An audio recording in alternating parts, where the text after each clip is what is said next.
Hello guys and welcome back. This is Mr. Siege. Now tomorrow we have been told by VIP support, so it's not 100%, we know what VIP support are like, that we're going to get new commanders announced. Now we know what that means. We don't usually get the skills announced, we usually just get a couple of other bits and bobs, talked about the trees and etc, etc. Now today I want to quickly go through what I'm expecting and what else I've heard about the new commanders, including leadership actually. So guys, stick around, have a listen and enjoy the video.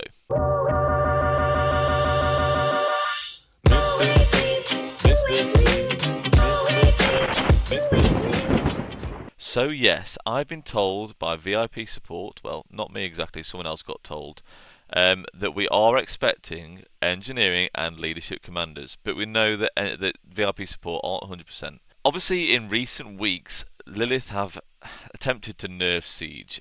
Obviously, kind of annoyed by that, as you've seen in the previous video. So I had high expectations originally for the next release of Siege Commanders, and basically now I've got very low expectations. I'm not even 100% sure whether I'll invest in them, which is kind of mad since I'm Mr. Siege, and I don't know what other content creator will invest in them. We'll have to see. It all depends on what they're going to release. Now, a few things. I don't expect we're going to get AoE. Too strong, or at least Lilith thinks so. Yeah, I think it's very, very unlikely we're going to get AoE. Possibly not Smite either. I'm kind of expecting another skill damage commander, someone like Margaret, with a low direct damage factor. Maybe someone just really tanky. Maybe like just a really strong tanky March that deals less damage, more of a field support, more debuffs like this defense reduction. Maybe they'll do like health reduction or attack reduction. I don't know. But I'm thinking it's probably more likely to be something like that rather than a high damage March. You know, just to please some people that didn't want to invest in engineering, and yeah, they've lost out on the 4 commanders that have been released now. They failed to invest, and obviously now they're having a bit of a moan about it. You know, that thing kind of happens. So yeah, I'm not expecting too much. Now, yes, I would have loved the Smite tree like from William Wallace and the new Scipio.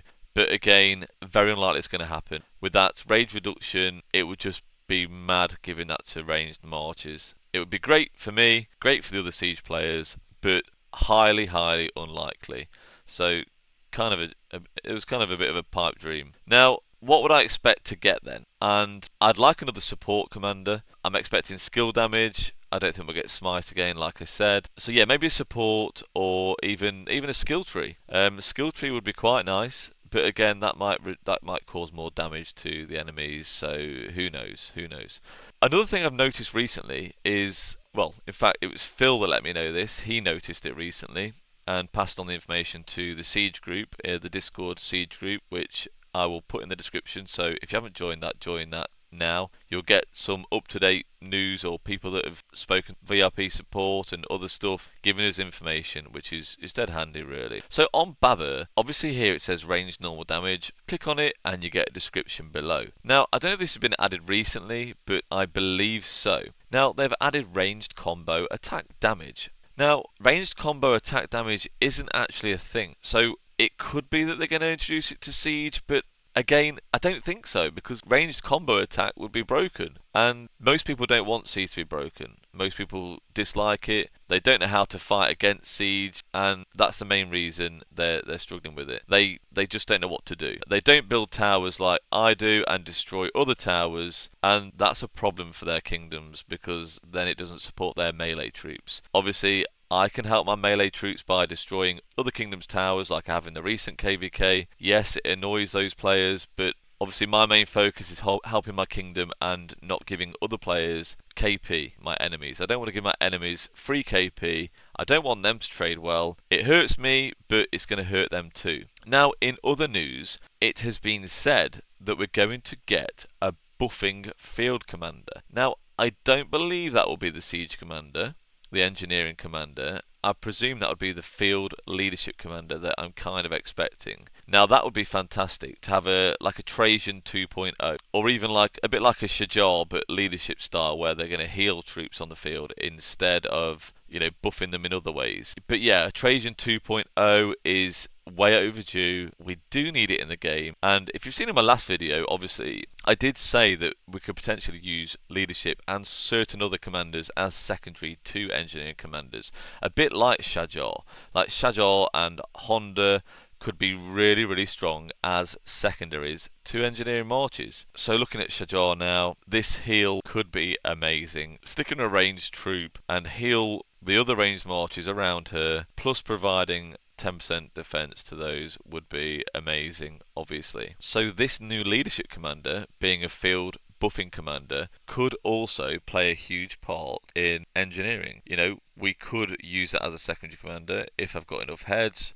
We could even have a 5 troop setup next KVK. Unlikely, because I don't think that I'm going to have the resources and speed ups for that. I'm low on resources at the moment. Obviously, KVK has been tough. A lot of city popping, not having proper fights. It's kind of been a struggle, to be honest. I have managed to get to 29th in the entire KVK. Our camp has won. It's over. Wind and fire had to give up. I mean, wind gave up because fire were kind of bad. But yeah, I've had to heal a lot too. Yeah, they did a lot of cheeseburgering, and that isn't great for siege march. Barely getting active skills off. So guys, yeah, I obviously am excited for the announcement tomorrow. A bit unsure as well. Kind of nervous because I'm just so worried that the commanders are really going to suck, to be honest. So we'll just have to see with that. We'll just have to see. Now, obviously, I do want to make a video as soon as they pop up, but I'm mega busy tomorrow. So this is why I'm making this now, to give you all a heads up. Keep a lookout for the information, and I guess I'll be speaking to many of you on Discord and discussing that. I'm looking forward to it, but nervous. And we'll see what we're going to get, guys. So, yeah, the next time we'll be discussing what we can see. I guess we'll be having a bit of a guess on which commanders we're going to get. I'm hoping for a Cleo Prime because she's an absolute massive figure in history and she deserved better than being a gathering commander. So that would be absolutely amazing. Yeah, we could see a first Siege Prime commander. Maybe we get Matilda Prime. I know we've seen that fake Matilda Prime knocking about, and yeah, that is just a fake, so I doubt that's going to happen as well. But Cleo Prime would be absolutely awesome as a ranged march. So as we can see from Cleo's first skill, imagine if we got this as a ranged march. She heals nearby troops just like what Shajar does. Obviously Shajar's way better and it's mighty heal, but imagine if we could have a Cleo 2.0 that did this in a ranged march. Obviously, if that was a passive skill, that would be amazing, but it's not. So guys, I hope you enjoyed this, and I will catch you soon. Dead excited. Let's see what we're going to get tomorrow. I'm 99% sure something's going to be revealed tomorrow. Let's hope it's good news. So guys, see you in the next one. Catch you later, and bye bye.